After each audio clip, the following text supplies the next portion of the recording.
Bonjour à tous, toujours sur Radio Zinzine, on reprend l'antenne avec un magazine d'information régionale et culturelle qui est consacré aujourd'hui aux fêtes d'Orphée, ou on devrait dire plutôt les festes d'Orphée, avec les 30 ans de cette structure, de cette initiative qui a été créée en 1986. Un ensemble se consacre prioritairement à la recréation et à la diffusion du patrimoine musical de la Provence historique.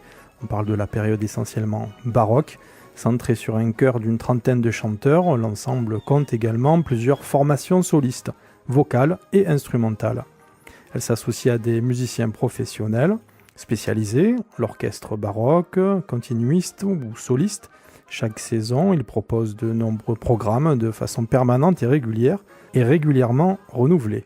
Des œuvres intimistes, des œuvres à petits motets, cantates, sonates jusqu'aux grands motets, rassemblant solistes, chœurs et orchestre baroque.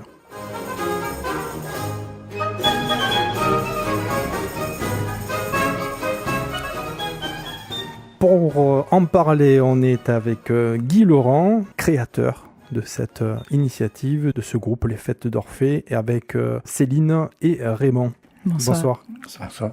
Alors peut-être on revient sur l'histoire de la musique. Le baroque, on en parle en règle générale, c'est plutôt le 16e, 17e, voire milieu du 18e siècle, avant la période classique, puis romantique, et un baroque qui est plus concentré dans les maîtres du baroque de la Provence, en ce qui concerne la création des fêtes d'Orphée, ton travail, et la recherche d'écrits perdus ou oubliés que vous essayez de remettre au goût du jour. Guy Laurent. Et oui, ça fait 30 ans donc que j'ai eu cette idée, au départ basée sur une expérience personnelle de musicien polyvalent, musique classique, musique ancienne, d'une part, aussi l'expérience d'interprétation avec de jeunes musiciens de haut niveau, et puis le constat d'une situation en région. Il n'y avait pas, et je pense il n'y a toujours pas d'ailleurs, d'ensembles vocaux consacrés à l'interprétation de la musique baroque. D'où l'idée de créer cet ensemble, les Fêtes d'Orphée, qui se consacrerait à ces répertoires. Une dizaine de CD qui ont été produits, dont celui qu'on entend, quelques extraits d'ailleurs, c'est Les Muses rassemblées par l'amour, une idylle mise en musique par André Campra, réalisé par les Fêtes d'Orphée, soliste, grand chœur et orchestre baroque, Guy Laurent. Ça fait partie d'une série de volumes sur les maîtres baroques de Provence, là c'est le volume 5, et je crois qu'on en est bientôt à une dizaine de CD produits là, aujourd'hui.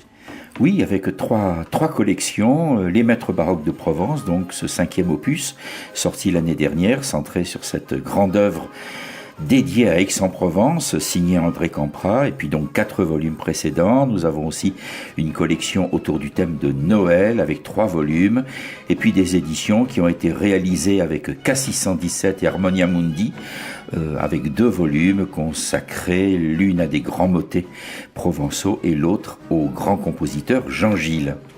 Alors bien sûr, pour ces 30 ans, il va y avoir beaucoup d'actualités. On va prendre le temps de détailler tout cela. Ça va se passer sur le pays d'Aix, essentiellement à Aix-en-Provence. On parlera aussi avec Raymond et Céline qui connaissent très bien cette structure. Céline, tu en fais partie, tu fais partie du chœur notamment ? Oui, je chante avec les Fêtes d'Orphée depuis 3 ans, donc je suis pas si ancienne que ça, voilà. Mais j'ai eu la chance d'arriver aux Fêtes d'Orphée au moment où on avait vraiment bien entamé le programme, le travail de recréation de l'œuvre d'André Campra, des Muses, qui est une œuvre dédiée à la ville d'Aix. Et je suis arrivée vraiment dans les mois qui ont précédé le moment où on a pu jouer l'œuvre en entier, en concert, avec un orchestre complet, en juillet 2014, si mes souvenirs sont bons, donc au Sacré-Cœur. Et ça a été évidemment une expérience très valorisante. Et puis ensuite, on a tâché de mener à bien l'enregistrement de cette œuvre. C'était le but, et c'est un des buts principaux des Fêtes d'Orphée. Et donc, je suis toujours à bord du navire. Raymond, comment connais-tu les Fêtes d'Orphée ? Qu'en penses-tu ? Eh bien, d'abord parce que je les écoute. Et donc, quand j'entends l'historique des Fêtes d'Orphée, 30 années, c'est quand même considérable pour un groupe. C'est pas si fréquent que ça. avec toujours son même directeur à la tête.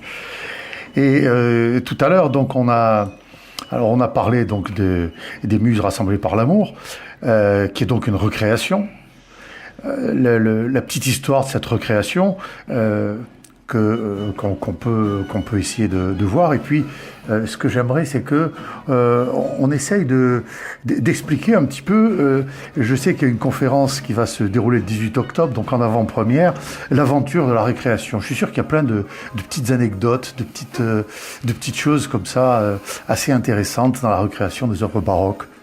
Dit Laurent. Mais oui. Tout d'abord, il faut savoir que ce répertoire existe. Très vite, lors de la création des Fêtes d'Orphée, le contact avec un musicologue nous a permis de découvrir qu'il existait, ce que j'ignorais vraiment au départ, des compositeurs en Provence qui avaient produit des œuvres originales et qui étaient totalement oubliées. Donc, première œuvre, et puis on tire le fil et on se rend compte qu'en fait, ce sont des dizaines et des centaines d'œuvres qui dorment dans les bibliothèques, que ça recouvre évidemment un grand nombre de compositeurs et que cela était le quotidien musical de toute une population pendant des siècles. Et donc l'idée à ce moment-là que les Fêtes d'Orphée ne se consacrent pas simplement à des répertoires historiques anciens, mais encore anciens de notre région. Et là le travail est totalement original et à ce jour c'est à peu près 80 œuvres que nous avons ressorties de l'oubli. Alors le travail commence soit sur des catalogues de bibliothèques, soit en allant sur place, soit par des opportunités ou du bouche à oreille. L'idée, évidemment, c'est d'avoir les partitions sous les yeux, de pouvoir en évaluer l'intérêt, et puis la faisabilité aussi. Quel va être le temps nécessaire pour monter cette œuvre? Quel est l'effectif nécessaire? Ça va coûter combien? Ça va prendre combien de temps? Quel est l'intérêt de cette œuvre? Elle peut s'associer à quelle autre œuvre dans un programme, par exemple? Et ensuite est engagé, quand l'œuvre est choisie, tout un processus. Sortir la partition, en avoir l'autorisation, la restaurer ou la restituer selon son état manuscrit, la mettre devant les musiciens et puis faire le travail nécessaire pour que de gribouillis sur des lignes qu'on appelle une portée musicale et sur du vieux papier, ça devienne une musique actuelle, touchante, éloquente pour un public d'aujourd'hui. Oui, c'est une véritable archéologie musicale. Ah, tout à fait. Ah, oui. Alors, archéologie dans le sens de retrouver non seulement la lettre, mais aussi l'esprit de la musique de cette époque, mais aussi d'assumer tout ce travail de transposition. Parce que ce qui était vivant à l'époque, comment le rendre vivant aujourd'hui, alors que les codes de la musique ne sont plus les mêmes, que le public ne sera jamais le même que ce qu'il pouvait être à l'époque quand il découvrait cette musique qui alors était contemporaine. Comment la rendre encore aujourd'hui intéressante pour des oreilles qui sont passées par toutes sortes d'étapes. Le langage a évolué, musical a évolué. Comment rendre compte de ces musiques? C'est tout le challenge évidemment de notre travail de recréation. Ah oui, c'est l'émerveillement du découvreur. Oui, c'est un peu ça, quoi. Tout à fait. Et pour les muses, comment se fait-il que cette œuvre soit restée dans l'ombre comme ça pendant des siècles? Oui, et bien parce qu'elle a été réputée oubliée. Campra et Denis Marius Perrin, qui étaient tous deux académiciens d'Aix, ont, à la demande de l'Académie d'Aix, écrit cette œuvre donc à l'occasion de la sortie de la Grande Peste de 1720, qui avait touché Marseille bien évidemment, mais aussi Aix-en-Provence. L'Académie leur demande d'écrire une grande œuvre pour la résurrection de la ville. Ce qu'ils font, l'œuvre est créée en 1723, on sait qu'elle va être redonnée aux Tuileries à Paris en 1728, et puis, voilà, on sait que cette œuvre existe, mais progressivement, on se rend compte que le manuscrit est introuvable. Et c'est un jeune collègue il y a quelques années à peine, a retrouvé cette œuvre tout simplement parce que il ne s'est pas contenté de regarder la liste récapitulative des partitions au-dessus des cartons de manuscrits, mais il a ouvert les cartons et il a vérifié tous les contenus et il s'est rendu compte à ce moment-là que ces muses réputées oubliées se trouvaient quasi intactes dans l'un de ces cartons et que donc cette partition n'était pas du tout oubliée, mais qu'elle était quasiment neuve et à la disposition de ceux qui voudraient bien prendre intérêt à sa résurrection. Ce que nous avons fait évidemment, parce que pour un groupe comme le nôtre, trouver une grande œuvre de Campra dédiée à Aix-en-Provence, on ne pouvait pas rêver plus beau cadeau. Voilà. Oui, bien sûr, parce que Campra, c'est quand même le grand compositeur aixois, oui, provençal, bien évidemment. Et oui, alors, comme l'archéologue utilise le pinceau, et puis ensuite il va refaire des morceaux de la poterie qu'il a trouvé, mettre des agrafes, etc. Vous faites comment, alors ? Alors, c'est extrêmement différent selon les œuvres. Ah ouais. Le statut du manuscrit ou de l'œuvre d'origine devant la recréation est très différente. Très rapidement, si je prends par exemple le répertoire pour un instrument soliste, clavecin, orgue ou luth, on a un instrument, il est facile de l'avoir à l'identique, de retrouver les doigtés, de retrouver les partitions, et on peut sans grande crainte dire que le résultat d'aujourd'hui correspond à peu près à ce qui pouvait se faire à l'époque. Le problème est totalement différent lorsqu'il s'agit de réunir un orchestre, un grand chœur, des solistes, etc. Parce que les voix ne sont plus les mêmes, se posent les problèmes bien plus conséquents d'articulation du texte, de tempo, etc. Tous les éléments de l'interprétation doivent être repensés, doivent être décidés, parfois par défaut. Soit parce qu'on ne sait pas, soit parce qu'il faut bien choisir une solution au moment d'agir, soit, et c'est plus agréable, d'une façon avertie, d'une façon documentée, puisque nous avons sur l'interprétation de l'époque un grand nombre de manuscrits, enfin de sources de documents qui nous indiquent comment cette musique était produite à l'époque. D'accord. Et puis il y a enfin la part personnelle qui fait que ce n'est pas de la reconstitution historique, mais qu'encore une fois, cette musique doit être vivante, éloquente pour le public d'aujourd'hui. Ah oui, c'est ça. Alors Céline, tu nous as ramené un petit reportage que tu as réalisé il y a quelques jours au sein de ce chœur qui comprend de nombreux chanteurs, un petit peu dans les tessitures différentes dont on a besoin pour couvrir tout le spectre des fréquences. Oui, il y a des femmes, il y a des hommes, il y a des chanteurs qui sont là depuis une vingtaine d'années, d'autres qui sont tout juste arrivés, d'autres qui ont un parcours moyen. Dans ces salles où l'acoustique est si particulière, c'est surtout des églises la plupart du temps. Oui, alors là en fait j'ai fait venir autour de moi quelques choristes, effectivement, voilà, j'ai essayé de demander à quelques anciens puis quelques nouveaux, des sopranes, des altos, des barytons et puis des gens aussi qui ne viennent pas forcément tous d'Aix, voilà, donc on a des choristes qui viennent aussi d'un peu plus loin et voilà, je leur ai demandé très brièvement de parler de ce qui leur plaît au Fest d'Orphée et comment ils ressentent les choses en tant que choristes. Voilà, puisqu'ils font une partie du travail. On les écoute et on revient tout de suite après ? Mais oui, merci. Voilà, nous sommes pendant une répétition des Festes d'Orphée et j'ai quelques choristes autour de moi qui ont accepté de dire quelques mots à l'occasion de ce 30e anniversaire et de cette émission. Donc je voudrais d'abord savoir, donc pour chacun d'entre vous, comment vous avez connu les Festes d'Orphée et qu'est-ce qui vous a donné l'envie de venir rejoindre cet ensemble. Alors, qui veut commencer ? Yvon, peut-être ? Bonjour, je m'appelle Yvon, je viens de Velot, pas loin d'Aix. J'ai connu les Festes d'Orphée par l'intermédiaire d'amis qui fréquentaient le même professeur de chant que moi. J'étais dans une chorale et j'ai tenté l'expérience. Je suis à une audition et j'adore la musique baroque et j'ai été pris aux Festes d'Orphée depuis 3 ans. Depuis 3 ans maintenant, tu vois, j'aurais même pas cru. La 3e saison. T'es finalement moins nouveau que ce que je crois. Et ensuite ?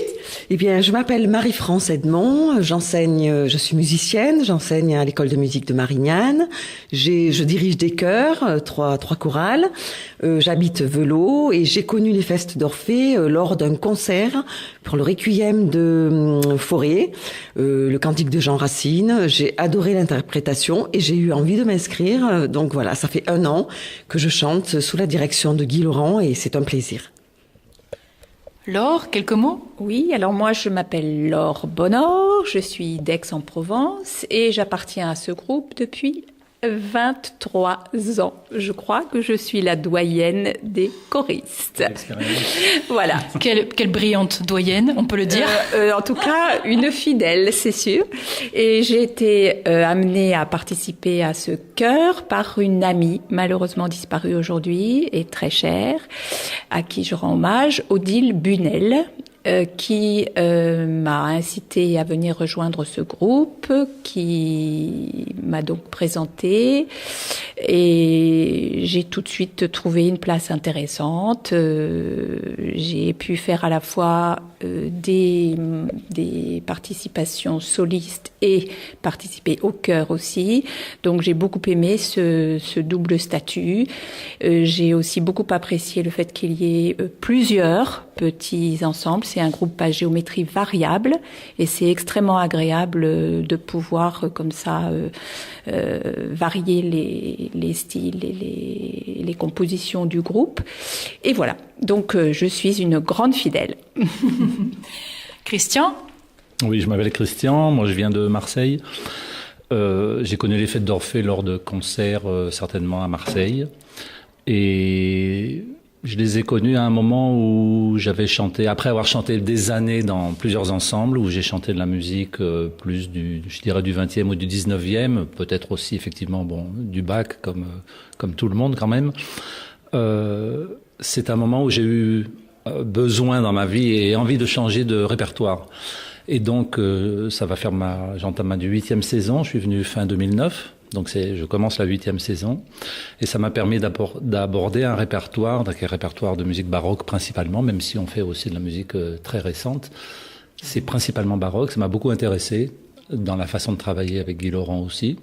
Et comme disait Laure tout de suite, elle abordait le sujet. Ce que j'ai beaucoup apprécié, c'est qu'on a l'opportunité tous autant que nous sommes, et on n'est pas très nombreux, c'est ça que j'apprécie aussi. Le chœur n'est pas un très grand chœur, c'est un chœur où on tourne autour de 30 ou 35 personnes dans son plus grand ensemble, dans sa plus grande formation.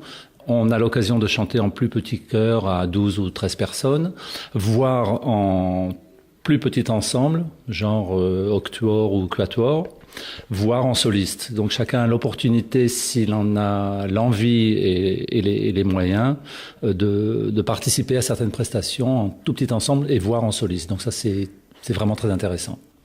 Oui, c'est très précieux. Enfin, je vois dans vos témoignages que vous avez largement dit déjà ce qui fait un peu l'originalité des festes d'Orphée, en tout cas pour un choriste, un chanteur, par rapport à d'autres ensembles que vous connaissez ou que vous avez pu connaître. Et puisque vous avez parlé de ce que vous avez déjà fait, et puis pour certains vous êtes là depuis un certain moment, en fait, est-ce que vous avez un souvenir particulier, quelque chose qui vous a particulièrement marqué au Fest d'Orphée, à un moment ou un autre qui vous a plus touché ou dont vous vous souvenez particulièrement? J'ai un souvenir musical. C'est l'année où on avait chanté les Lamentations de Jean Gilles. Ça a été vraiment une belle découverte pour moi, cette musique et cette prestation avec un très bel orchestre. Et c'était absolument superbe. Ça a été vraiment quelque chose de très important. J'ai plusieurs d'autres choses qui m'ont marqué dans ma vie. Ce qui m'a vraiment marqué beaucoup, c'est je suis arrivé dans la région PACA en 1980 et j'avais rejoint rapidement l'ensemble vocal de Provence que dirigeait Hélène Guy à l'époque. Et on avait chanté le Stabat Mater de Poulenc, Stabat Mater et Gloria. Et ce Stabat Mater de Poulenc, ça a été quelque chose de absolument de fantastique. C'est extrêmement prenant, ça remue les tripes, c'est extrêmement émouvant. Je pense que c'est la chose la plus émouvante que j'ai chantée dans ma vie. Donc ce Stabat Mater de Poulenc. Et après, j'ai un peu retrouvé ces sensations dans une musique complètement différente, mais avec les Lamentations de Jean Gilles, où j'étais extrêmement touché. D'autres exemples peut-être? Les Lamentations sont effectivement une œuvre magnifique et on a eu grand plaisir à la chanter plusieurs fois et à chaque fois avec un immense bonheur, vraiment. C'est vrai que les moments où on a rencontré l'orchestre ont toujours été des moments assez extraordinaires parce qu'on a la chance avec Guy de pouvoir côtoyer par moments de très bons instrumentistes qui tournent d'ailleurs dans des très grands ensembles de France. Et ça, c'est vraiment une mixité très agréable. Cette association avec et ces rencontres régulières avec des professionnels qui maintenant sont devenus des amis et qu'on retrouve toujours avec un immense plaisir pour des concerts ou pour des enregistrements. Je pense, moi, par exemple, au Vénité de Mondonville, qui a aussi été un très grand et très beau moment. Mais bon, il y aurait énormément de beaux et de magnifiques moments à retrouver. Et là, on est un peu pris au dépourvu. Mais oui, on essaye d'en retrouver à chaque fois des bons moments. Voilà, il y en a eu énormément. Je crois que vraiment, on doit à ce groupe et à ce chef de très belles aventures. Alors moi, Marie-France, voilà, j'ai été marquée par l'enregistrement du disque des Muses de Campra que nous avons fait il y a 1 an. Et c'est vrai qu'on a fait un travail colossal dessus, notamment sur la prononciation à l'ancienne. Enfin, vraiment un travail que je crois que rarement des chorales travaillent de cette façon-là. Et j'ai adoré la façon de faire travailler de Guy. Et c'est beaucoup pour ça que je reste dans cette chorale, parce qu'en tant que chef de chœur, j'apprends beaucoup en travaillant dans ce groupe. Merci pour ces témoignages. Alors, Christian, encore un petit ajout. Vas-y. Je vais ajouter une chose, c'est qu'on a l'occasion de chanter des partitions qui dormaient depuis 300 ans. Donc c'est quand même ça quelque chose d'extraordinaire et qu'on fait rarement ailleurs. En général, on chante des choses qui sont connues et reconnues, et il y a des disques, plein d'enregistrements. Là, on chante des œuvres qui, pour certaines, sont des recréations. Guy Laurent a réexhumé des partitions qui étaient en attente dans des bibliothèques, et donc on monte des œuvres qui n'ont jamais été entendues depuis plusieurs centaines d'années. Donc ça, c'est quelque chose d'extraordinaire. Oui, pour les muses en particulier, ça a été extrêmement enthousiasmant. Voilà, même pour des choses encore d'autres œuvres de Campra, pour Vallière, là pour la pastorale de Jean-Baptiste Vallière qu'on a recréé il y a pas longtemps, qui a donné lieu à à 2 concerts aussi extrêmement charmants. Yvon, un petit souvenir aussi? J'ai pas beaucoup de souvenirs du fait de mon ancienneté récente. Moi, ce que j'apprécie énormément au Fest d'Orphée, c'est le travail que l'on y fait, la qualité du travail que Guy Laurent nous oblige. Mais c'est tellement agréable, le résultat est tellement satisfaisant, émouvant, parfois, qu'on est vraiment bien au Fest d'Orphée. Oui. Donc, vraiment merci à vous pour ces témoignages.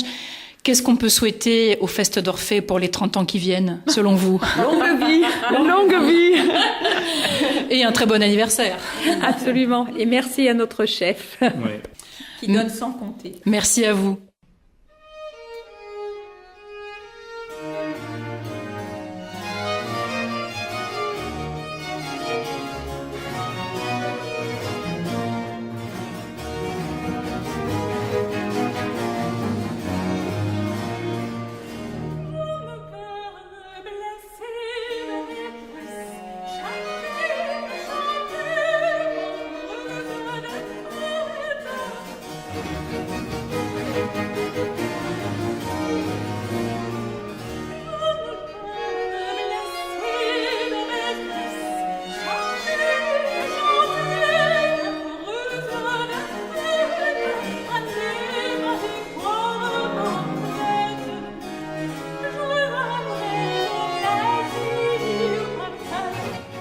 Toujours sur Radio Zinzine, dans le MAG, émission spéciale consacrée aux fêtes d'Orphée, à Guy Laurent. On est toujours avec Guy Laurent, avec Céline et Raymond. Céline qui nous a fait écouter son petit reportage sur les différents choristes qui font partie de cet ensemble, avec des lieux très différents, mais qui se prêtent acoustiquement très bien à cette musique baroque. Guy, on peut en citer quelques-uns de ces lieux typiques, comme la chapelle des Oblats, bien sûr, en haut du cours Mirabeau. Il y a celle du Sacré-Cœur, rue La Cépède, le temple rue de la Masse, l'église du Saint-Esprit, rue Esparia, la cathédrale Saint-Sauveur, rue Gaston de Saporta, mais également la chapelle Sainte-Catherine qui a été en travaux, et je crois qu'elle est toujours, non ?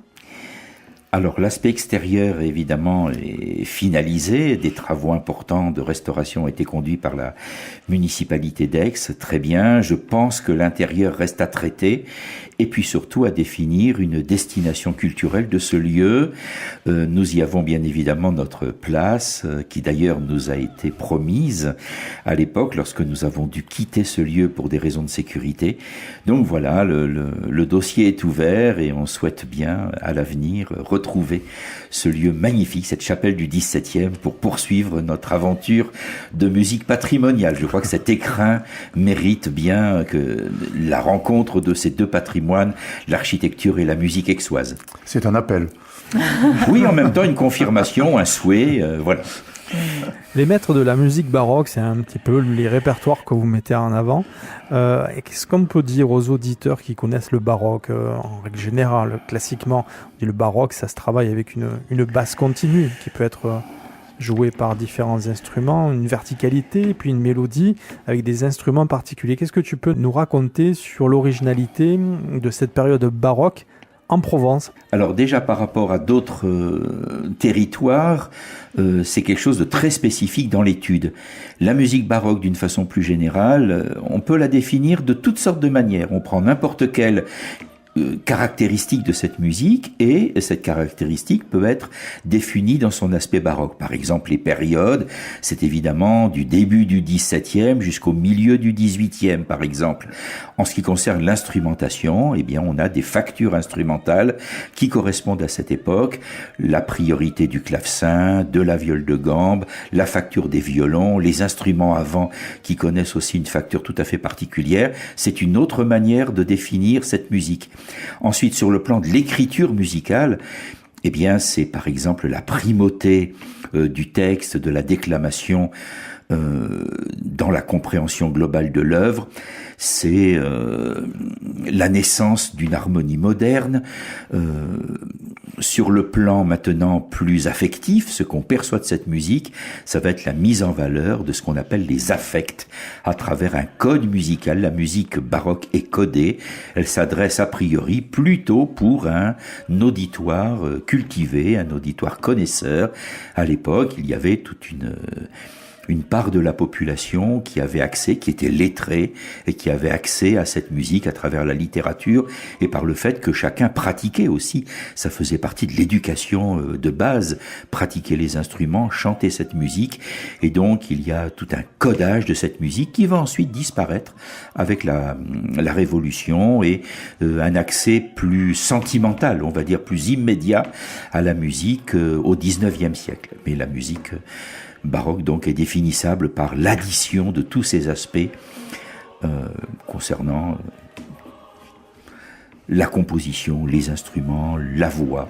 Comme l'opéra, on a un livret, c'est l'histoire, c'est les paroles, c'est justement ce dont tu parlais, cette culture littéraire qui est mise au service de la musique. Et puis, il y a le compositeur qui travaille la composition musicale, instrumentale et les chœurs. Par exemple, pour ce volume 5 dont on s'est écouté quelques extraits des muses rassemblées par l'amour, idylle mise en musique par Campra, on avait aussi un personnage qui s'occupait du livret. Oui, ce Denis Marius Perrin, effectivement, académicien aixois, son plus grand titre de gloire, il est un petit peu passé dans l'oubli aujourd'hui, sauf qu'il renaît à travers cette œuvre évidemment, mais son grand titre de gloire, c'est d'avoir été le premier éditeur d'un grand nombre de lettres de Madame de Sévigné. Donc il est resté à la postérité pour cette raison-là. Puis certainement c'était un librettiste de qualité, autrement Campra, qui avait déjà produit un grand nombre d'œuvres avec des librettistes de très haut niveau, comme Dancher par exemple, très célèbre à son époque, n'aurait pas écrit une œuvre si le livret n'avait pas été au niveau. Effectivement, ce livret de grand intérêt littéraire, s'appuyant sur la mythologie, racontant d'une façon allusive mais quand même très précise l'histoire d'Aix et faisant en particulier du maréchal de Villars qui était alors gouverneur de Provence et qui avait son siège à Aix-en-Provence, faisant de ce personnage historique le héros en fait de cette œuvre. Livret de Denis Marius Perrin, donc qu'on peut retrouver à la Bibliothèque nationale de France aux éditions de 1723. Tout à fait. La partition d'André Campra qui est à la bibliothèque de l'Arsenal, un manuscrit de la partition complète non datée. Alors justement, sur ces partitions, est-ce qu'il y a des spécificités sur cette époque qui sont plus compliquées à traduire Et oui, comme pour toutes les partitions, mais évidemment à cette époque d'une façon très prégnante, ce qui est écrit n'est qu'une sténo, en fait, n'est qu'un aide-mémoire de la musique vivante que le compositeur a dans la tête ou qu'il a fait interpréter à ses musiciens. Et l'écrit est une chose, et au moins aussi important est le mode d'emploi de ces signes. Que veulent dire ces signes? Alors des choses, même les évidences les plus qui semblent les plus communes sont à remettre en cause. Par exemple, on voit des notes do, ré, mi, fa, sol, la, si, do. Oui, certes, mais elles sont interprétées avec quel diapason? À quelle hauteur absolue? C'est le diapason d'aujourd'hui ou un diapason différent? À l'époque, c'est beaucoup plus bas, on le sait. Et dans ce cas, lequel?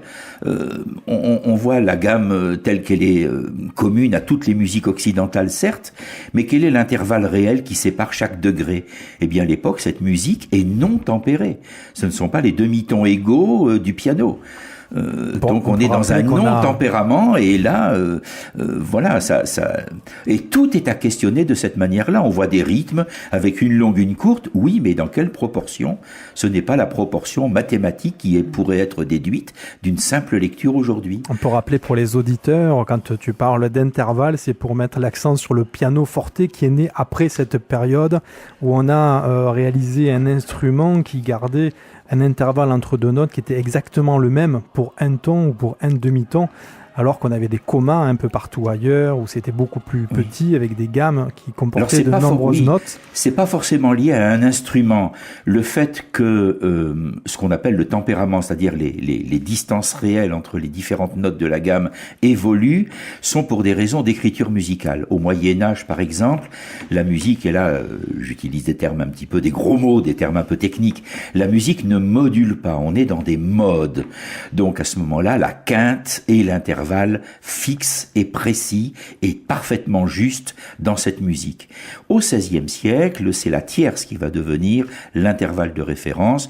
On est là dans des gammes qu'on appelle mésotoniques et les 8 tierces pures vont être la base de la gamme de l'époque. Et puis au fur et à mesure que les compositeurs veulent moduler dans tous les tons possibles, c'est-à-dire prendre n'importe quel demi-degré comme base d'une gamme à construire, eh bien on doit réduire les différences entre les tons et les demi-tons, unifier un petit peu tout ça, c'est ce que Bach va appeler le clavecin bien tempéré, c'est-à-dire il y a encore des différences, mais qui permettent de jouer dans tous les tons possibles d'écriture.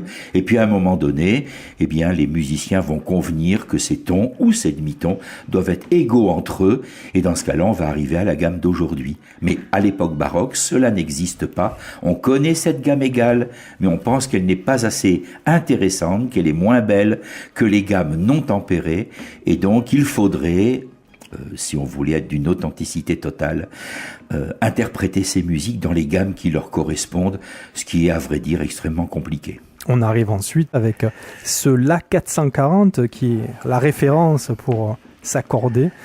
Est-ce qu'il y avait des instruments qui sont très difficiles à créer aujourd'hui? Est-ce qu'il y a des luthiers qui travaillent spécifiquement des instruments? Mais encore une fois, je reviens sur le fait que la gamme, qu'elle soit égale ou inégale, n'est pas le fait d'un instrument, mais le fait d'une époque, et que ça s'applique à tous les instruments. Et non pas spécialement au pianoforte par rapport au clavecin, par exemple. En ce qui concerne la lutherie, évidemment, c'est un travail extrêmement spécialisé.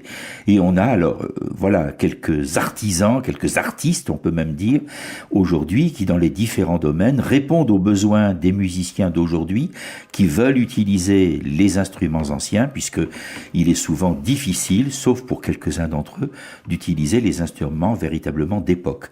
Souvent, ils sont en petit nombre, ils sont fragiles, difficiles à jouer, et donc on préfère les garder dans les musées, sans servir de modèle, et sur la base de plusieurs modèles, de façon à recopier le meilleur et non pas les défauts d'un seul instrument, faire ce qu'on appelle des copies de synthèse, et faire des instruments fabriqués aujourd'hui, mais qui répondent aux caractéristiques d'une époque plus ancienne.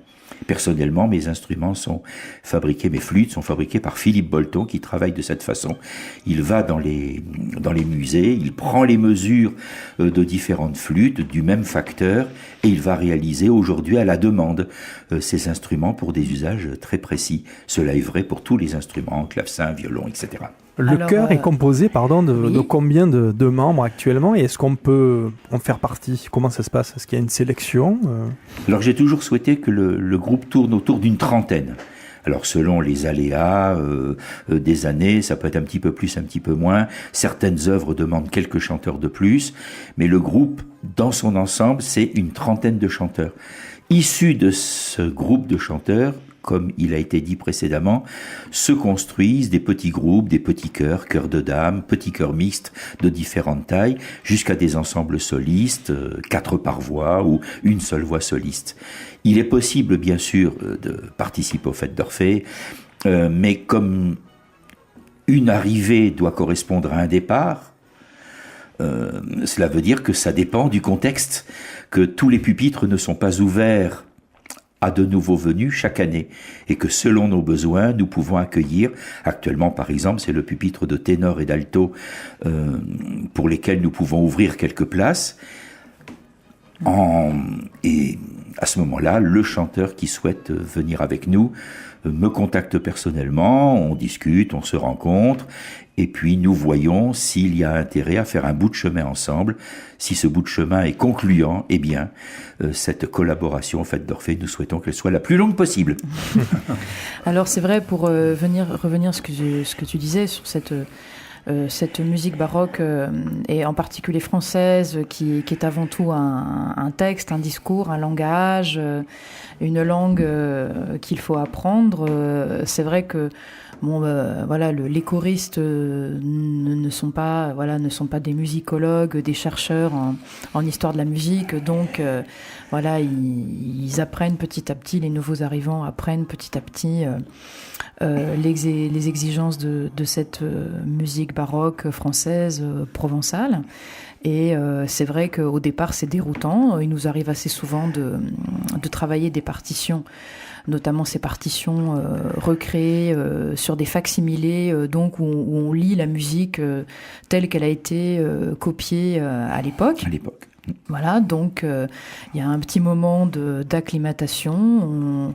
On a aussi parfois des ateliers pour vraiment se former à certaines particularités, comme par exemple la manière de vocaliser, la manière d'ordementer, puisqu'il y a une ornementation dans cette musique avec des règles bien particulières. Aussi de prononcer, de déclamer. Voilà, etc. la déclamation, la prononciation, telle qu'on sait qu'elle était utilisée à cette époque.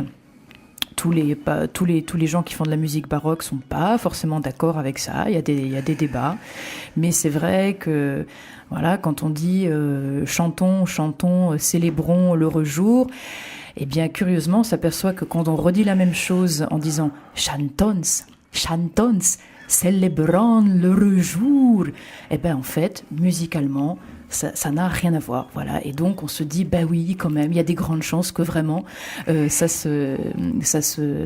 a été chanté de cette manière-là, et que ça donne un tout autre ressort à la musique qu'on est en train de jouer. Oui, les témoignages sont là. De toute façon, les écrits théoriques de l'époque le décrivent en détail. Mais je voudrais... tout cela est vrai, et c'est la cuisine intérieure, finalement, d'un ensemble musical. Ce travail, ces découvertes, parfois ces difficultés, parfois, ces longs moments passés à se mettre au point techniquement. Mais finalement, c'est l'affaire des musiciens, c'est l'affaire des interprètes. Ce qui me soucie également, c'est que à l'écoute, le public reçoive un produit fini qui semble naturel, qui semble éloquent, qui semble parler à tout le monde, et qu'il n'y ait pas besoin de connaissances particulières à partir du moment où cette musique est bien faite, et qu'il y a ce souffle de recréation, qu'il y a cette espèce de spontanéité et d'authenticité dans l'interprétation. Eh bien, on se rend compte, et on a des expériences très éloquentes à ce niveau-là, que tout public peut être impressionné, peut être pris finalement par ces interprétations. Il n'y a pas besoin d'avoir quelques connaissances que cela. Alors, comme toute appréhension de cette musique dite savante, c'est à deux niveaux. C'est-à-dire qu'on a le choc esthétique, musical, affectif, émotif à la première rencontre, mais bien sûr, le fait d'avoir quelques connaissances dans ce domaine peut ne pas nuire à une meilleure écoute et à une meilleure perception du message. Mais notre travail, c'est déjà que quiconque entendant cette musique puisse adhérer au discours que nous lui présentons. Oui, et puis on peut aussi préciser que nous sommes centrés sur la mise en valeur de ce patrimoine musical qu'on retrouve et qu'on essaye de faire connaître, mais que dans notre programmation, Guy a le souci d'articuler la recréation et la diffusion de ces œuvres avec d'autres œuvres, d'autres compositeurs français, d'autres compositeurs européens. Notre programmation touche aussi d'autres époques. Donc tout ça, on essaye de pas jouer une musique confidentielle qui effectivement finirait par constituer un entre-soi qui n'intéresserait pas grand monde, mais on essaye de diversifier et puis de voir aussi, de permettre de montrer les analogies, les ressemblances, les différences avec un univers musical beaucoup plus large, bien sûr, que ces maîtres de la Provence baroque. Et c'est une mise en valeur, c'est-à-dire que le fait de mettre en perspective ces œuvres de notre territoire avec des œuvres françaises, européennes, y compris d'autres époques, montre la valeur justement de ce répertoire provençal. Ces comparaisons permettent de dire, mais finalement cette musique est au niveau, finalement c'est aussi beau que, voilà. Et bien sûr, j'ai le souci, sur le plan historique, que ce patrimoine aille jusqu'au XXe siècle. Nous avons à Aix, par exemple, de grands compositeurs, citons par exemple Darius Milhaud, citons Pierre Villette, que nous servons évidemment pas avec la même profondeur de travail, bien sûr, mais plus comme référence possible de ce répertoire plus récent, mais que nous mettons également à notre répertoire. Puis les fêtes d'Orphée aussi ont, disons-le, créé, non plus recréé des œuvres anciennes, mais créé des partitions, souvent d'ailleurs écrites pour notre propre ensemble. Et c'est une dizaine d'œuvres maintenant que nous avons à notre palmarès. Donc je tiens à associer ce répertoire ancien à la création d'aujourd'hui. Et tout cela forme une cohérence forte, me semble-t-il, à la fois pour les interprètes, mais aussi pour le public des concerts. Oui, moi je voulais ajouter quand même une chose, là, c'est que je me rends compte que les festes d'Orphée ont également s'appliquent à avoir un rôle pédagogique. Et je vois que dans la saison qui vient, donc qui est quand même la saison du 30e anniversaire, on a un certain nombre de conférences qui sont là pour expliquer les œuvres. Alors, on va peut-être pas voir les sujets de toutes ces conférences, mais il y a peut-être 2-3 choses à dire. Et il y a une question que je voudrais, il y a quelque chose que je voudrais dire. Est-ce que on pourrait dire à quelqu'un qui ne connaît pas grand-chose, à la musique et qui vient à un de ces concerts d'un auteur baroque provençal, est-ce qu'on pourrait lui donner des clés pour qu'il puisse repérer ce qui va faire la particularité de ces œuvres des compositeurs provençaux? Alors, il y a plusieurs réponses à apporter. Cependant, une réponse vraiment indubitable mériterait un vrai travail universitaire, un vrai travail d'analyse des partitions, sous forme numérique, de traquer les indices de provençalité dans ce répertoire. La musique baroque provençale est avant tout de la musique baroque française. Parce que c'est de la musique plutôt savante, même si nous avons aussi à cœur de porter des répertoires plus traditionnels et plus populaires, à travers entre autres les répertoires de Noël, mais enfin c'est d'abord de la musique de lettrés, donc on parle français et on écrit un petit peu sur le modèle de Versailles et de Paris, donc ça c'est quand même l'essentiel. Après, le goût méridional, eh bien les meilleurs spécialistes de ces musiques, je pense à Jean Duron et d'autres, Jean Lyonnais, ont essayé de proposer quelques pistes. Il y a manifestement une relation à la danse, par exemple, qui est particulièrement précise, et avec des danses particulières comme les rigodons, comme les tambourins, etc., qui sont des danses typiquement provençales qu'on va retrouver, mais elles sont utilisées aussi en musique française, mais tout particulièrement en Provence. Un goût pour l'instrumentation, pour la couleur instrumentale. N'oublions pas que c'est Campra qui, le premier, va amener les violons à la cathédrale d'Aix, qui va amener les violons à la cathédrale de Toulouse et à Paris. et que dans les compositions provençales, on a des indications d'instrumentation particulièrement précises. Je vois telle ou telle œuvre, on va nous dire à demi-voix, ou alors mettez un voile sur le tambour pour avoir telle sonorité, ou ne mettez qu'une flûte sur deux pour telle ou telle raison. Voilà, il y a toutes ces indications. Parce que j'avais le souvenir que dans les Muses, justement, il y avait un petit morceau qui était, d'ailleurs, qu'on a entendu tout à l'heure, qui était carrément de la musique populaire, qui était incorporée à cette œuvre. Bien sûr, alors, tout cela est vrai, mais il ne faut pas surdimensionner cette raison-là. Étant donné que partout en France, la musique est quand même basée sur la danse. Donc, quel que soit le compositeur, quelle que soit la région dans laquelle il écrit, de toute façon, la danse a une importance fondamentale. Alors, encore une fois, c'est peut-être un peu plus vrai en Provence et un peu plus vrai pour un certain nombre de ces danses. Alors, justement, puisque nous en sommes à cette année spéciale du 30e anniversaire, quel est le programme des festivités ? Alors nous souhaitons évidemment que l'ensemble de cette année soit placé sous le signe de la fête de notre ensemble. Nous avons une grande journée inaugurale le samedi 15 octobre qui se déroule au Centre La Baume avec un concert à 16h. Ensuite, une rapide présentation qui va évoquer ce 30e anniversaire. Et puis, nous avons plaisir à réunir nos amis autour d'un verre de l'amitié à 19h. Ça, c'est donc les représentants de certaines collectivités qui nous accompagnent seront présents. Et puis, évidemment, les amis des Fêtes d'Orphée.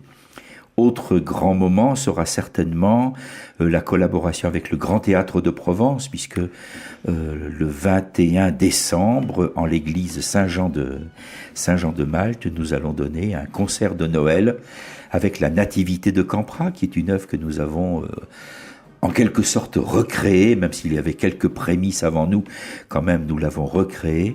Et puis associé à la célèbre messe de minuit de Marc-Antoine Charpentier. Autre grand temps fort que nous attendons avec impatience, et puisqu'on en a beaucoup parlé pendant cette heure, c'est les Muses rassemblées par l'amour de Campra, à nouveau en concert.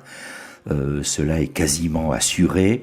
Le 2 mai, le mardi 2 mai, au Théâtre du Jeu de Paume à Aix, avec les solistes, le grand chœur, et l'orchestre au complet des Fêtes d'Orphée. Donc une nouvelle interprétation de ces œuvres à Aix-en-Provence. Et puis, par ailleurs, notre festival de musique sacrée autour de Pâques. Et puis, bien sûr, début juillet, Aix-en-Baroque également, avec une riche programmation, comme d'habitude. Alors, on peut signaler également, puisque c'est une date relativement proche, que vendredi 21 octobre à 20h30, à la chapelle du Sacré-Cœur. Donc, les Festes d'Orphée proposent aussi donc un concert intitulé Éclat au pluriel d'opéra baroque. Voilà, donc là, un programme exclusivement tiré d'extraits d'opéra, de Monteverdi, Carissimi, Jean-Baptiste Lully, Charpentier, André Campra, bien sûr. Donc, un programme entièrement profane, et qui est que nous redonnons là à cette occasion dès le 21 octobre. Alors éclat dans le sens d'une part qu'il s'agit de fragments. Oui. Ces opéras, évidemment, ne sont qu'évoqués à travers tel air, tel petit ensemble, telle symphonie instrumentale ou quelques chœurs, mais éclat aussi dans le côté brillant, c'est-à-dire il s'agit d'extraits qui, la plupart du temps, mettent en valeur les voix d'une façon jubilatoire et festive.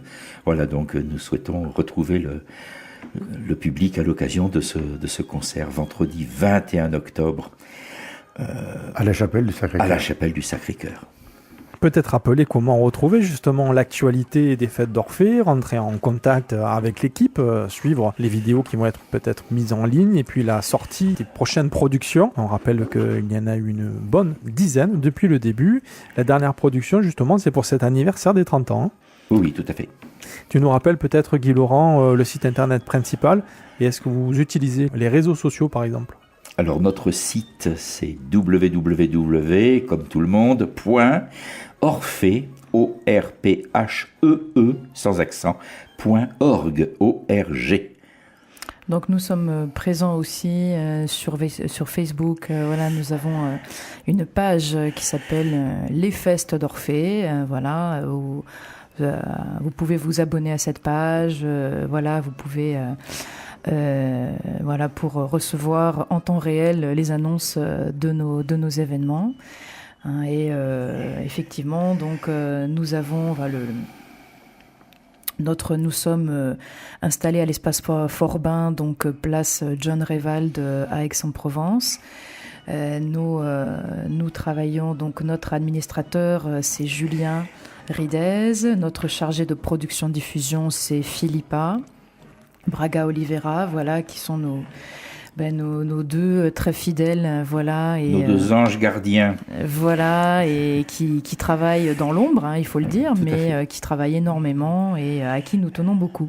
Très bien. Je rappelle une dernière fois donc le rendez-vous pour samedi, Centre La Baume à Aix à partir de 16h. Mardi 18 octobre à partir de 18h30, c'est à l'espace Forbin, place John Rivalde à Aix-en-Provence. Et puis le vendredi 21 octobre, il y aura aussi un rendez-vous à 20h30 à la chapelle du Sacré-Cœur, rue Lacépède. Voilà pour ce mois d'octobre. C'est bien ça, Guy ? Tout à fait. Merci encore d'être grand merci à vous. Venu nous parler de cette passion, de cette période et de l'actualité des fêtes d'Orphée. Peut-être rappelle-nous pourquoi on dit fête d'Orphée et pas fête d'Orphée ? Alors moi je dis fête parce qu'évidemment, n'étant pas originaire du Midi, c'est le S comme dans hôpital par exemple au départ, etc. Mais je sais que les Provençaux font entendre toutes les lettres, donc toutes les prononciations sont bienvenues, aucun problème. Très bien. Je vais changer mon pneu. Voilà, c'est ça. Sinon, c'est tout. Vraiment, merci beaucoup. Merci. Voilà, Céline, merci de nous avoir partager cette expérience aussi, puis le petit reportage. Merci à toi. Voilà, c'est très sympa de la part de Radio Zinzine, voilà, de nous aider à être présents médiatiquement dans la région, parce que la concurrence est rude.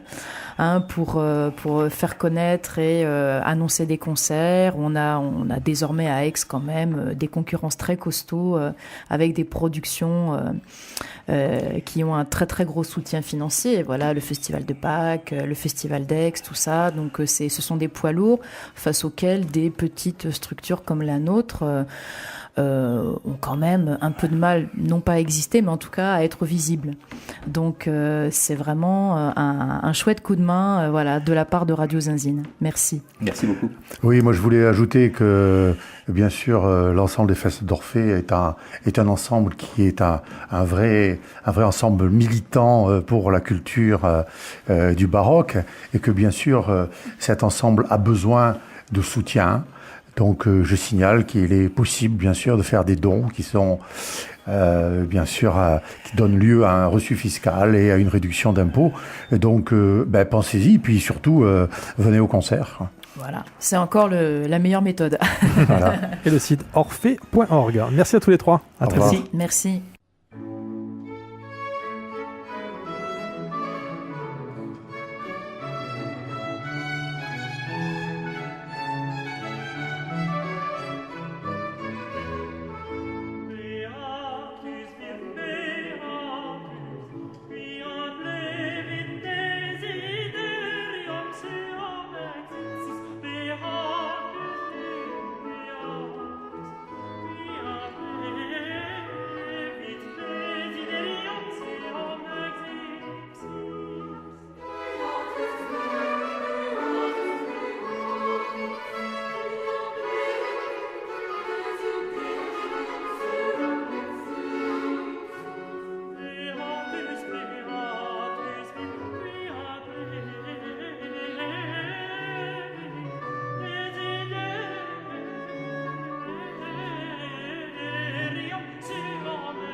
To